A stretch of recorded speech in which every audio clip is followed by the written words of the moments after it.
Caution, the Mark Gungor Show contains adult content intended for an adult audience. And, besides that, he's really weird.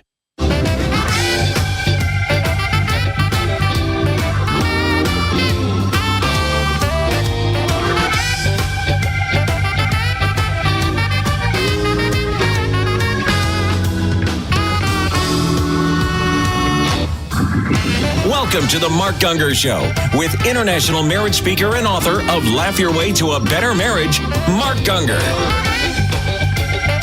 This is your source for practical, down-to-earth marriage advice without all the over-spiritualization or romantic nonsense. And now the host of the Mark Gungor Show, Mark Gungor.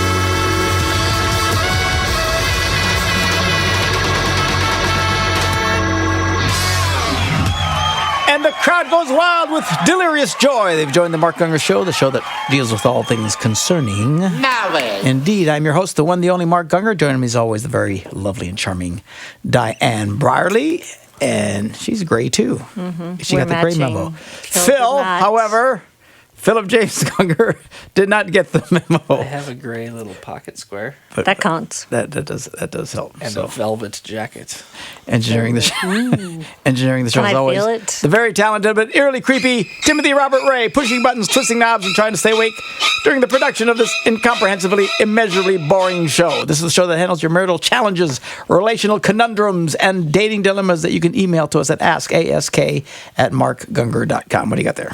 Last time, the pet peeves were about middle-aged men's online dating profiles. This time, it's about women's online dating Middle-aged profiles. women, not just women. Middle-aged. Last time it was middle-aged men, too. Which we're still trying to determine what that is. Well, you're not in middle age anymore. You're beyond it, so. Seriously? Am I You're old late now? age, not middle age. You're end age. I don't know. Am I actually past middle age? What is middle age? I told you, 40 to 60. It's probably before retirement age. Yeah. Well, he's not retired, but just if you work till No, but it's just 89, Nancy, you're... I ain't saying nothing. I ain't saying nothing. Okay. All right. Nancy First loves me. pet peeve. She loves me. Everybody else has me, but she loves me. First pet peeve, way too many pet photos. This was a huge complaint among the men I interviewed. They're looking at your profile to learn more about you, not your pet. So delete the pet photos, particularly the ones with you in them. Please. Again. Better to see it up front. That she's the crazy cat woman. That's right. Mm-hmm. I agree. Okay, what about this one? No more Instagram photos. I love Instagram photos because many of the filters make my eyes look strikingly blue. And some even shave 10 years off my face. But do I post these photos online? No, I do not. Why? Because my eyes aren't really that blue. And I'm about 10 years older than my Instagram photos would have you believe. This is the number one complaint among men I interviewed. Artistically filtered photos. Truth in advertising, ladies. Truth in advertising. But that's the cat thing. That's truth in advertising. I know. But hey, you're saying use your cuteness or whatever to hook whoever you want, so... Oh, I did not. Well, wait a minute. Is that not what your father said? That is true to some degree. You use your cuteness to get someone's attention. This is men and women. So men are visually stimulated. Women are very pretty. They make them... Women who dress and look like... tend to not get dates. So why wouldn't you put your best photo of you out there to hook somebody? I'm not complaining about that. I'm saying it's fine to do that. But you're saying truth in advertising. No, I'm saying the cats. I was talking about the cats. Well, if it applies for the cats... If you're a cat freak, let them know you're a cat freak. But what if you're not ugly, why not put the ugly picture on? You're so inconsistent. Because there's no such thing as an ugly woman. But the truth is, just a she lazy doesn't woman. look like that Just a without lazy the woman. makeup. Fine. Come on, where's your... No, then put on what you're... Anyway, just go on. No, I want to pin you down. Okay, pet peeve number 3, looking for your knight in shining armor. I'm not sure if men have an issue with this one, but I find it a tad bit exploitative, where women don't list an occupation or income level and yet have lower... Oh, they do. I'm sorry, they list it higher than... Never mind. Forget it. I can't read that one for some reason. I'm not sure if men have an issue with this one, but I find it a tad bit, exploitative when women don't list an occupation. Oh, don't. They themselves don't. Okay. And yet have a lower income level limit For men. So you don't tell what you're making, but then you say, dude, you have to make 150. On these things, they say how much money has to... Apparently some of them do. Well, I haven't seen it. I don't First of know. all, I've only been on one. That was the only one we were on, and I don't think it was on there. They can do that where they say, I want a filter. husband who makes X amount of money? Yeah. So otherwise you can go in there and be a gold digger, I guess. Well, I don't know. I mean, if you don't want anybody making less than $100,000, there's no sense in dating someone who makes 40. But do you think that people are truthful about... Because they always say that people pad. They might make 75 and they're saying, oh, no, I'm in the 125 range. Just like I'm sure most of the men on there have athletic build. Well, that's the next one. Oh. Well, look, I don't pad my income level. I'm at least 3-4 million. Yeah, sure. Mm-hmm. Yeah, Phil, in some currency somewhere. In some currencies. Yeah, I guess. I'm pretty big in pesos. Yeah. Mm-hmm. Just have to figure out the conversion rate on the currency. That's right. Okay. Okay, so Phil hit the next one. Athletic and toned means, well, athletic and toned. The word on the street is that far too many women out there in the online dating world are using the athletic and toned descriptor in reference to their about average bodies. This complaint applies to men as well. The thing is, there isn't really anything wrong with having an average or curvy body. So recognize once and for all that a little meat on our bones isn't going to kill us, and it isn't going to drive away the good guys either. We have the meats. There's a lot of Athletic athletes out there. Offensive linemen. Yeah, they're very big, fat guys. Female shot putters. Athletic can mean anything. I don't know. All right. Truth in Women advertising. bowlers. Women bowlers. That's athletic. It is. Women what? Bowlers. Oh, bowlers. Yeah, okay. Athletic. Athlete's a very broad term. Yes, very broad. Okay. Her next pet peeve, tone down the boudoir shots. You say you want a quality man who respects you as a human being, is interested in having a serious relationship with you, then you post photos of yourself next to your bed or on your bed or in your bed or in somebody else's bed. You mean like Megyn Kelly? And if you aren't, posting Looking photos. like a hoe? Yeah. And then she gets upset because people say she's a bimbo? Yes. If you're not posting... How about you don't look like a bimbo? That's what her point And is. boys, okay. That's what her point is. And the last one, stop using your profile to complain about men. Several men noted how many women's online dating profiles are comprised primarily of complaints about men. So they're looking for men, but they're complaining. They post on a thing wanting the attention of men, and then they complain about men in their posts. Apparently. Don't do that. No, I think it's great that they do that because stay away from them. Right? If somebody who's just like, let them be them. I think again, I'm all for the makeup thing because I think that is them. No, it isn't. No, it is because no, it isn't. Look. So then what do you have to do? Turn the lights off before you take your makeup at night or get up at 3 o'clock in the morning and put it back on before he sees you? I like that women make themselves look pretty. I'm so pretty, I kiss myself. So I don't have a problem with that. The rest of this, why would you make yourself, look at me, look how pretty I am. See? I didn't wake up looking this way. Actually, this covers a multitude of sins. So I don't have a problem with someone presenting themselves physically appealing. But in terms of character and who they are, man, don't be talking women out of doing this. That's, thank God I'm not in this situation looking for anybody. But if someone who's just always whining about men, I don't like the man, they do this. Man, I want to read that up front because get her off the list. So I don't have a problem You know with what's going to happen, Philip. Should your father ever, unfortunately, find himself in this situation, he would pick the prettiest girl, no matter how psycho she was, that was on his online dating. They're all pretty. I think they're all pretty. That's what you don't get. All right. We'll take a break. We'll be back with something. I don't know. After this break. Mark Gungor. Yeah, we've got an app for that. Download your free Mark Gungor app today.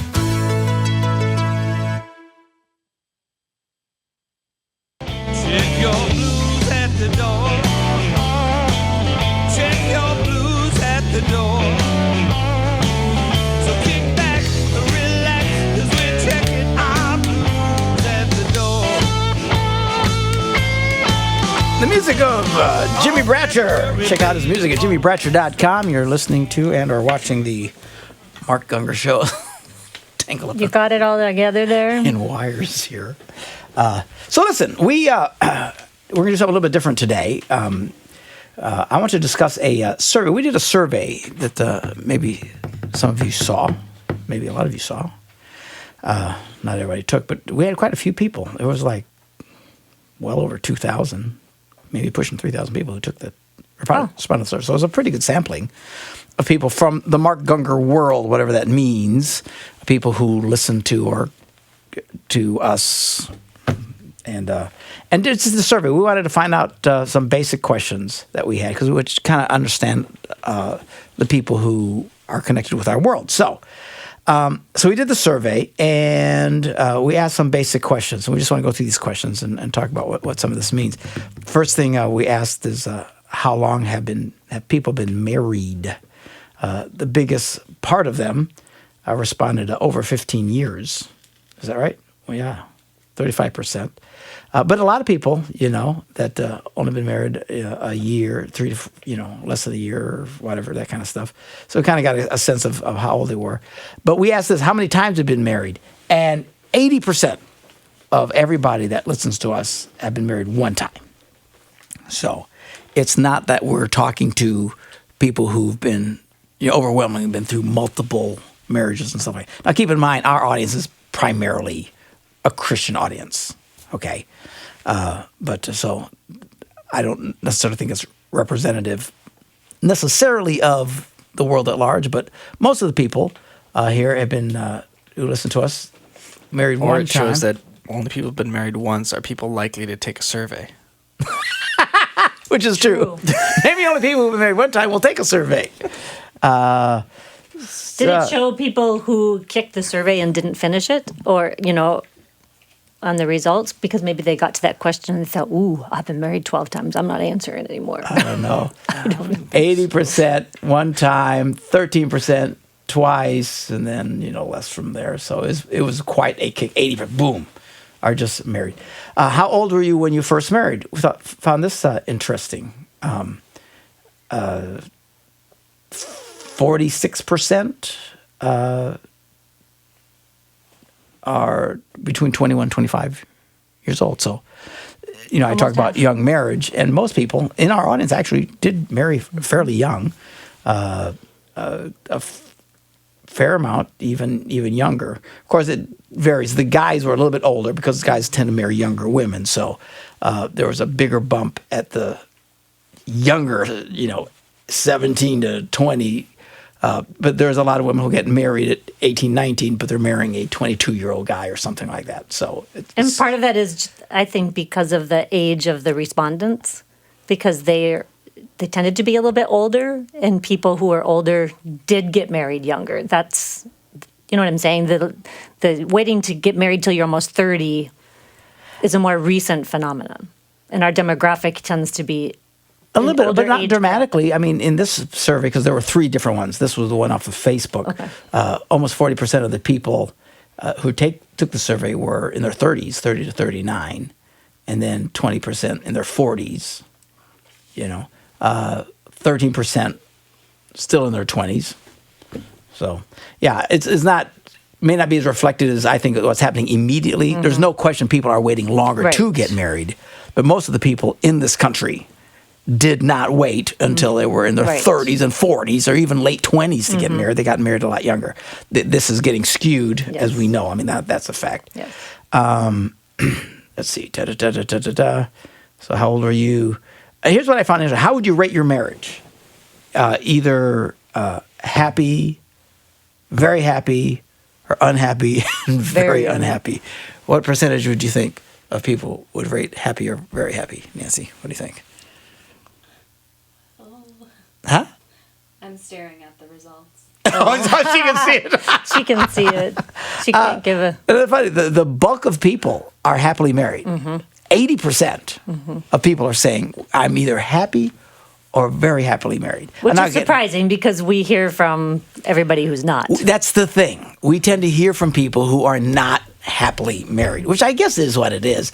I suppose any show where you're answering people's questions or taking phone calls, people who need help are people who are having problems. Most people in the world aren't having a lot of these problems, but I was just surprised by that. Although it is consistent with this, because earlier this year they came out with Shante Feldman did this thing because looking at divorce statistics, because everybody says, half of all marriages end in divorce. She broke this thing down. She says, that's not true at all. Particularly with first marriages. Now, what happens is you get multiple offenders keep jumping back in the pool, so it goes up. But most first marriages really have, and we're talking all marriages, Christian, non-Christian, are more like 25% are what ends in divorce, and maybe even younger. And then if Christians, more of our audience, it's even smaller. And that's certainly reflected here. Most of the people that we're dealing with, if these people who are, and just because you're unhappily married right now doesn't mean you're going to end in divorce. This would show very much that the vast majority of people are not just tolerating their marriage, they're actually very happily married. Certainly the people that we talk to, Christian people, who are very, very happy. 80% happy. So we're talking like 44% of men are happily married, 37 very happily married. Women, 44% happily married, 42% very happily married. So apparently there's more very happily married women than there are men. Okay. Here's what I was just curious. How many sexual partners did you have before your first marriage?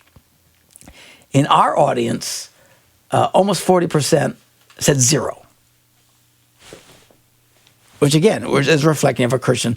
So it's a little more encouraging. Now, the bad news, that means 60% of our audience did not wait, which is true because we asked, how many of you were a virgin on your wedding night?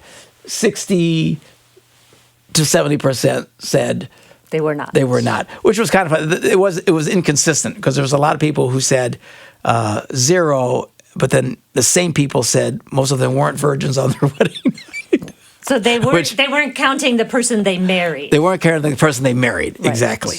So what does that tell us? It tells us that most people, certainly the people that we talk to, and it wouldn't surprise me if this is pretty true in general. Anyway, most people wind up marrying the first person that they are sexually active with. Certainly the audience that we talk to. Maybe they fall in love. They're going to get married anyway, and they start cheating. Once they get engaged, they start going nuts. Anyway, I have talked to many Christian friends of mine that once we're engaged and was so close to the wedding, then they. Yeah.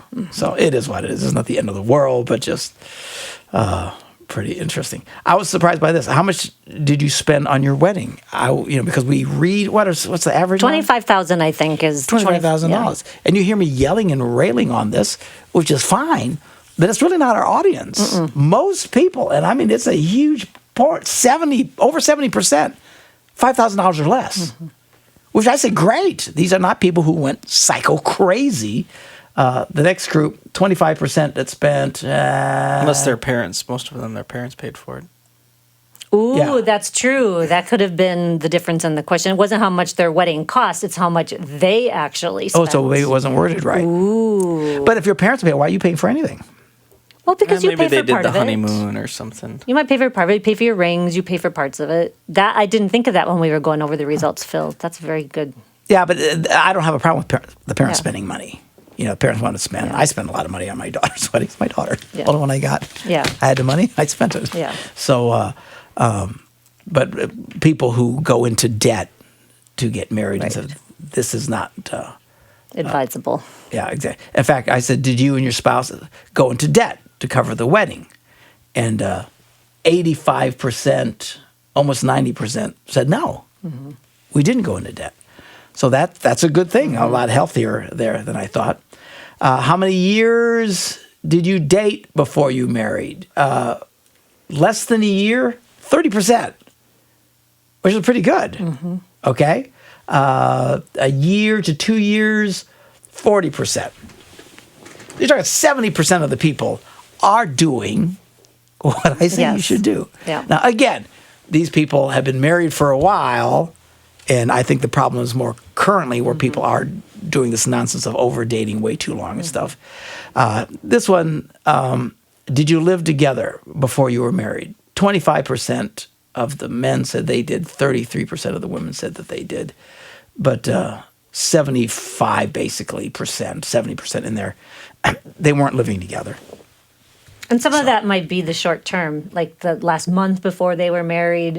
Who knows how they read that question? Yeah, maybe. Because although quite I a few think people do that. Yeah, but I think most people, when you talk, did you live together before you got married? Most people they get that they're they're living with really no commitment to get married. You're exactly right. You'd have to fine tune these questions and stuff. This was just kind of a wild deal. How are you doing financially today? People are doing pretty well. I was impressed. There's about 17% that it really sucks.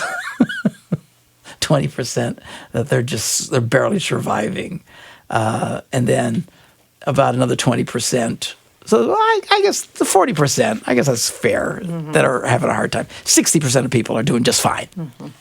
So God bless them. I thought that was pretty good. What is the greatest stressor in your marriage? Now, this is interesting. So we're going to take a break, and we're going to come back, and we're going to talk about this one. What do people say is the biggest struggle they're having in their marriage? We'll take a look at that when we come back right after this. 10 Marks Laugh Your Way to a Better Marriage event. Visit laughyourway.com for upcoming dates and locations.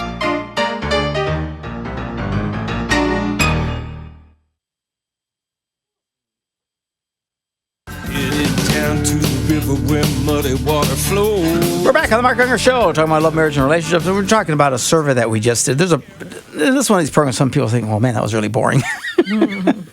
But there's a reason for our man. This is really kind of a transitional program. It's the kind of program that'll probably never be aired again as a rerun. Probably would never be picked up or even put up for broadcasting in other countries or anything like that. This is for people who actually follow this show on a fairly regular basis, because we're about to do a change to the show that I think will improve it. We're still going to be us.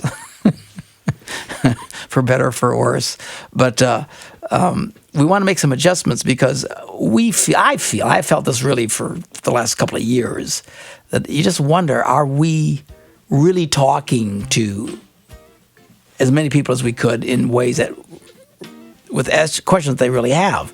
Because we tend to, I felt like for a long time that we get the sense that people are, their biggest problem is it's all about sex and all this crazy stuff that we have a lot of fun talking about.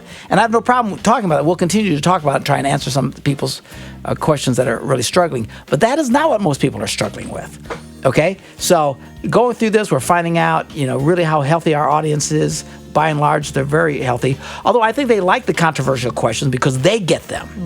And by listening to us talk it through, they're able to form their own opinions so they can talk to others. So we'll keep dealing with that, and we're not going to stay away from it. But we want to start broadening a little bit more. When we come back, I said we'd do it from the last session, but we're going to do it after this one. I want to talk about what people are saying really are their biggest struggles in their marriage, okay? So we'll pick up with that right after this. Caution, the Mark Gungor Show contains adult content intended for an adult audience. Steam milk, lots of froth. Mix a mustache and I love to lick it off. We're back on the Mark Gungor Show, talking about love, marriage, and relationships, discussing this survey and some adjustments we're going to be doing with the show. So, from the survey, we're finding out, number one, that people, certainly our audience, is in a much healthier place. But again, I don't have a problem with that because people do listen to the show because it helps them formulate, even if they don't agree with us. I used to do that. I used to listen to like Dr. Laura or something like that and listen to the crazy people coming in. It actually helped me formulate, even when I totally disagreed with her, my answers, because you want to think these things through. Because a lot of times people come up and ask you questions and they stump you not because you don't know, but I mean, you've never thought about it, okay? This show gets people thinking about some of these tough questions. The problem is the show tends to speak to just the largest dysfunctional part of our audience, which we want to be there for them to whatever degree we can. But, as funny as the show is, and we'll keep it funny and stuff, and we're willing to take on questions that most people would never touch with a 10-foot pole, and we're not going to run from that. However, the negative side is I feel like we're only talking to the most dysfunctional people and not really helping, if you will, our broader audience. Does that make any sense? And it's a small portion, according to the survey, very of small our portion audience. People, yeah. Very small portion of our audience is really struggling with stuff. All right. So we came with what is the greatest stressor in your marriage? What would you think that would have been? Feels kind of like Family Feud. Yeah. Survey says, based on the emails that we get, sex probably is what I thought would be way up there. Yeah. it was way down there, 9%. That's what shocked me. I'm going, wait a minute. Again, we are talking to, and I think the reason people email me, in all fairness, is because they feel there's nobody else they can ask, because nobody else will touch these questions. And if you've got some real serious questions about sex or this or the other, people tend to respond a lot to that. Although you would think, based on my seminars and everything, that's all I talk about is sex, or based on the show. That's not true. Right. Most of the time, I'm talking about communication and forgiveness and understanding yourselves and how to connect with others. That's what people enjoy about my seminar. When it comes to this show, you think I'm Dr. Ruth, okay? Because everything in the show is about penis or vagina, all right? And it has been overwhelmingly because those are the people who write us. And then at some point that takes over and people think, well, gee, if I don't have a problem in that area, that's all they want to talk about. And if you're not interested in this stuff, you're not going to keep listening to this show. Right. Because you don't Unless it's for entertainment purposes. Which a lot of people do. Yeah, I yeah. appreciate that. We got a pretty decent-sized audience, certainly. But so anyway, that was the biggest shock to me. The number one problem actually was just communication, by and large. 26% of people. The two biggest ones were communication and the one that shocked me, money. Well, that's what you hear, that people divorce because of money problems. Yeah, you hear it all the time. That's not what we hear. I've never heard that. And I've said that many times on this show. People say money, but I've never, and I don't know why, all the years that I've been doing this, the only time anyone even brought up money, it was very much a secondary issue at best.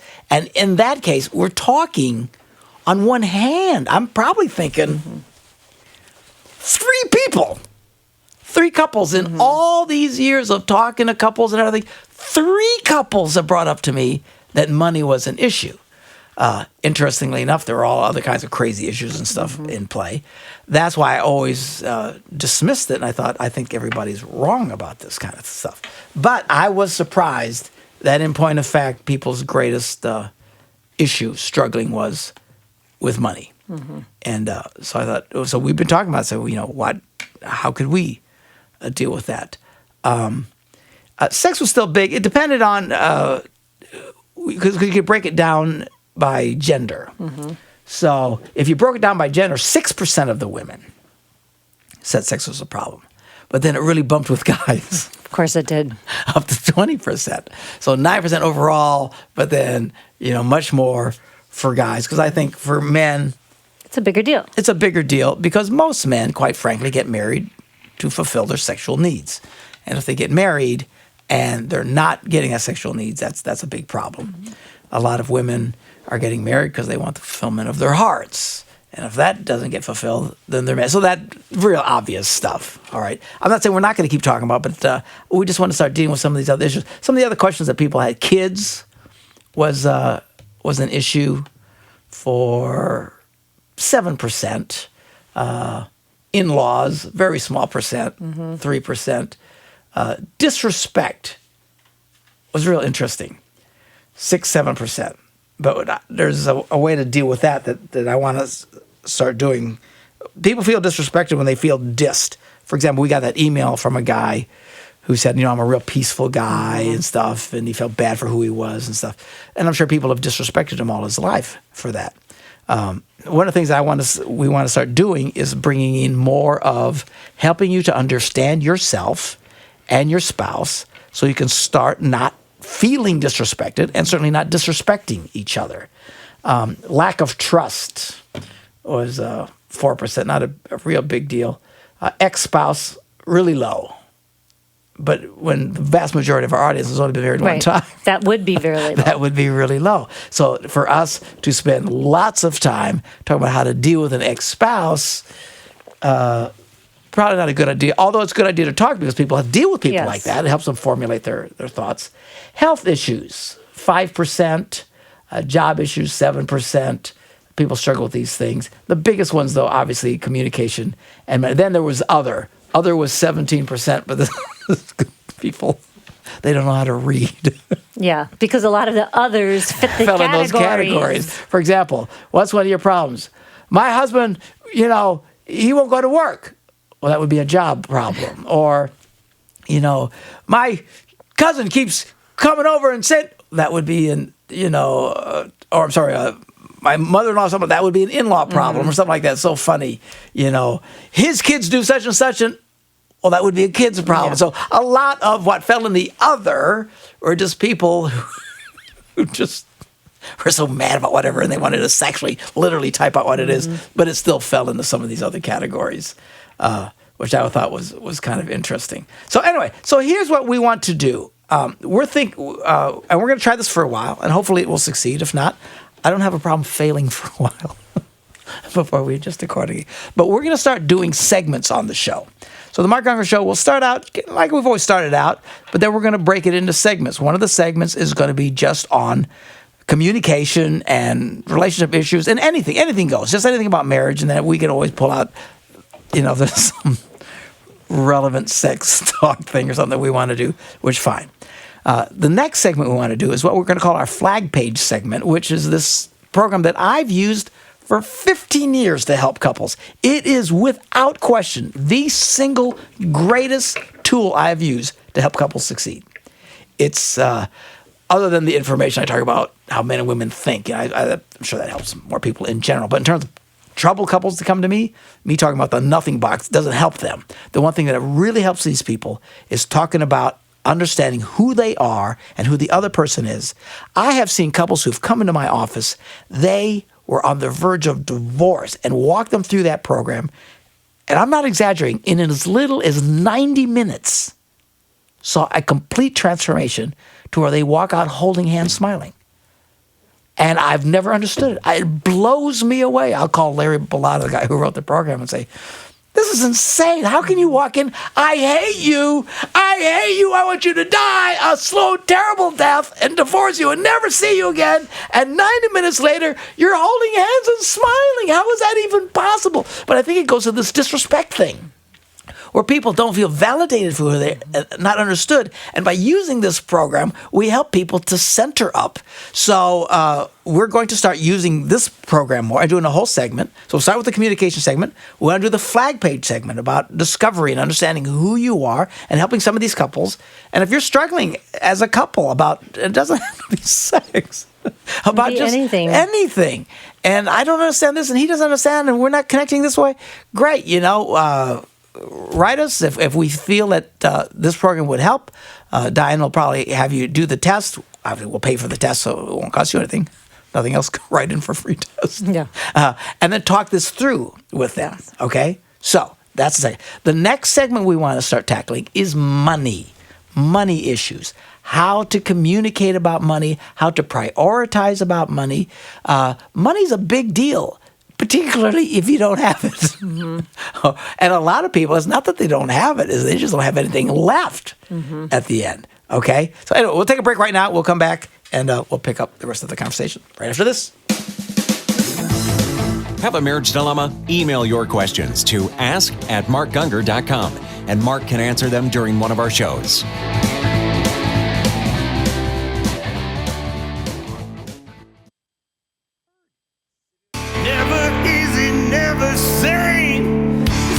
So complicated. They look like a rainbow, but the color is the same. Hey, hey. We're back on the Mark Gungor Show, I think. I don't see myself on the screen anymore. There it is. We're back for all the podcast listeners. For all the podcast listeners, which is fine. This is a podcast kind of show. You'll never see it again. It won't be broadcast anywhere. This episode. This episode. Yeah, not the show. This episode. This is a transitional show. This is a show really talking to our base and getting them to understand what we're going to do because we're reformatting the show. So we're going to continue to answer questions about marriage and stuff, but we want to try and broaden that as much as we can and encourage people. All kinds of stuff, and not just about sex problems, because this show has become the penis and vagina show, which is highly entertaining at times. We're not going to run from that anymore, but it's got to change because it's the least problem that most people are dealing with. Now, if you're dealing with it, it's a big problem. Yeah. Okay, but we're just talking to a very small audience out there. Again, even though they don't have the problem, it's still good for people to hear because it helps formulate their ideas. So I get that, but we just want to broaden it out more. We want to help people to start to really discover each other better so they can start respecting each other more, because that was a big problem with couples. But then the money thing. We want to start talking about money and helping people to succeed with money. Money, money, money, money. And we're not going to try and become a Dave Ramsey or whatever, because we're not Dave Ramsey, because I'm much prettier. Actually, he's kind of a bald guy with glasses. So, You are sort of similar looking, to be truthful. to tell you the truth. So we're not trying to compete with anybody. We're not, but we just want to deal with basic stuff. Because I think when it says communication and money, I think the two go hand in hand. It's the one versus the other. Money's a big deal because it represents kind of your life. If you stop and think about it, you spend the majority of your life making money. I mean, it's not even close. I mean, you work and you work and you work and you work. So that money becomes really a representative of who you are. And people don't handle it very well. We live in a culture that's very destructive. We want to encourage people to learn how to keep more of their money. And this is not to be insensitive to the 17% of you or whatever it is that really are barely surviving. But believe it or not, most people's money problems is not that they need more money. Some of you definitely need more money because you have no money and you can barely survive. And maybe we can help along those lines to encourage how to break out of this poverty cycle that you're in. We'll touch on that based on the questions that you ask, okay? But most people's problem isn't that they don't make enough money, is that they just spend too much money. And we get caught into a trap. So let's say somebody makes $50,000 a year, and they have this nice house and everything's great, and the cars. Now he gets a $20,000 raise, so now he's making $70,000 a year. The problem is now they go buy a bigger house, and they get nicer cars. And if he gets bumped another $30,000 to where he's making $100,000 a year, they don't stay where they jump in deeper. Everybody and the pool keeps getting deeper and deeper. In fact, we were looking at one survey that said people who make, I think up to $80,000 or something like that, 40 to 80 grand are the most generous people in churches. Once you start making more money than that, you actually start giving less percentage of your money. Because it's going to the toys because you're and the other stuck stuff. in this thing. And then, I knew a couple who did $500,000 a year. That's Diane Briley kind of money. Okay, that's a lot of money. But then if you ask them, hey, you guys want to go out to dinner? They go, no, we can't, because we're kind of on a tight budget. When you make $500,000 a year and you can't afford to go out to eat, you got some serious problems. And again, if you went to their house, it's this massive castle and everything, and the nice cars, but to the point where you literally can't go to dinner because you're on such a tight budget. What's the win there? And there's these are the kind of people, when you can barely go out to eat, you're not likely to give much money away because you're caught in this thing. So it's this constant trap. If a person who made $50,000 and got bumped up to $100,000 would live in the same house, he'd have a lot of money. Drive the same car, wear the same clothes. All right. And shoes. And so, hey, easy there. So you business expense, praise God. So I can see improving some, but even doing that more carefully so that you just don't keep jumping in and getting into this trap. Again, we'll talk about this and try and help people. And just being smart. You're smart with your money. You just bought this house. It's a gorgeous house. It's really a gorgeous house.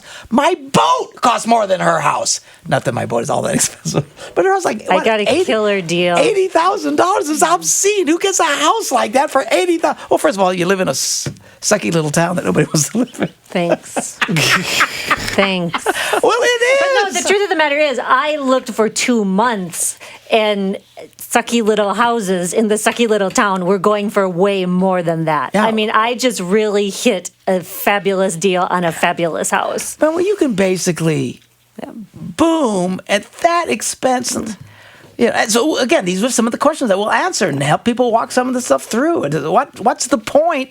Gee, I make $150,000 a year and we are broke. It's insane. Okay? And we're going to talk about some of these things that hurt people, about how to keep more money. We'll talk a little bit about the debt problem that people struggle with. Again, we're not going to be Dave Ramsey or whatever like that. Well, in communication about money, and when one person has this idea about money and that one has another idea, and how they conflict because everybody doesn't think the same way and do the same You thing can't and get on the handle same money. page, you're on no page. That's right. And here's the thing, and I don't know, maybe we'll develop some tools here. I just mostly come up with sayings, by the way. That's your job. So let's say Phil thinks that they're here financially, and his wife Kirsty thinks that they're here financially. We can help them communicate, but if the truth is they're actually here financially. So it's not just about communicating. It's about where are you really? Okay? So the funny thing about money and the whole communicating about money is you can get people to agree on something that's totally false. Right? True. Yeah, so that's the challenge. So to figure out how to get them to get a sense of where you actually are and then agree about where you actually are. So, and again, I think some people are actually more comfortable talking about their sex lives Than money. than their money. Yeah. Because money is a really intimate thing to a lot of people. Yes. Because so much of They their hold it life. very tightly. I mean, it's your life, it's your energy, everything you do. I'd rather talk about what we do in the bedroom and some problems we have there than talk about my money. So, so we want to try and encourage that part of it. We'll come back with our last segment and talk a little bit more about this right after this. Want more of Mark? Visit markgungor.com. There you will find everything that Mark has to offer. What will you do? Okay, we are back on the Mark Gungor Show, this transitional blah, blah, blah show that will never be seen or heard again. And kind of just talking to our basic audience. What we're trying to do is let everybody know that the show is changing. And what we're going to do is we're going to start doing segments on the show. It's not that we're going to run or hide from some of the stuff that we've talked about in the past, but we just don't want it to be about that stuff anymore. Based on what we've learned from the survey and stuff that we've done, we have spent 99% of our show on this show talking to 5% of the problems that people have. It's wild and it's crazy. It's been entertaining. People kind of help. It helps them focus and learn how to respond to people who are dealing with that. But we've missed, I think, a whole lot of people. So we're doing it in segments: communication, marriage, even if it's a bedroom problem. Continue to email us on that stuff. But then how to really understand each other and communicate better and respect each other better. We want to do a segment about money. And then the final segment we want to do is just on dating. I love the dating questions. Those are of all the questions we do. Well, it's kind of preemptive, Well, yeah. proactive, before you make the mistake. Fixing crazy before you get there. And I love these people. They're some of the sweetest emails that we get are from single people who've been, very positively affected. I love to hear about these people who were listening to us and then they got married and they write us and say, "Man, you have so helped and we haven't had all these problems." So that kind of stuff. So what we need you to do then is to encourage you to engage with us about some of these other things. Maybe some of the stuff we just talked about kind of made you think, yeah, I'd like to know what you think about that and the other.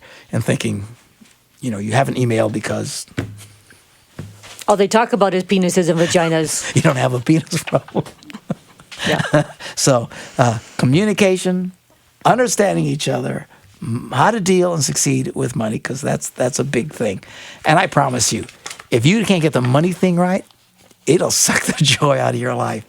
It's hard when everything that you're doing is just to get by to the next day. Better to live in a simpler, I think, in a simpler house than getting in all over your head. What's the win there? I don't get it. And of course, everything about the culture tries to suck you right down that deal. They run these things. Well, how much house can you afford? And then they think of the max that you can afford, and that's what you should get. And how much car can you afford? And then here's and usually based on your credit. How much of a loan that's really what they're saying. How big of a loan can you get? And then you go to the max. How much of a car loan can you get? This is what they'll give me, and I'll go to the max there. And you keep maxing out in every area of your life, pretty soon you can't breathe. And then other issues start popping up because everybody's so stressed out and stuff. So anyway, so communication, understanding each other, money problems, and dating questions. And, again, the first part of it, communication, still anything that does with relationships, a broad swath there. So starting next week, that's what you're going to be hearing on the Mark Gungor Show as we break into segments that are going to be designed to speak to a much larger audience. May God have mercy on our souls. It'll still be fun. All right, see ya! Bye.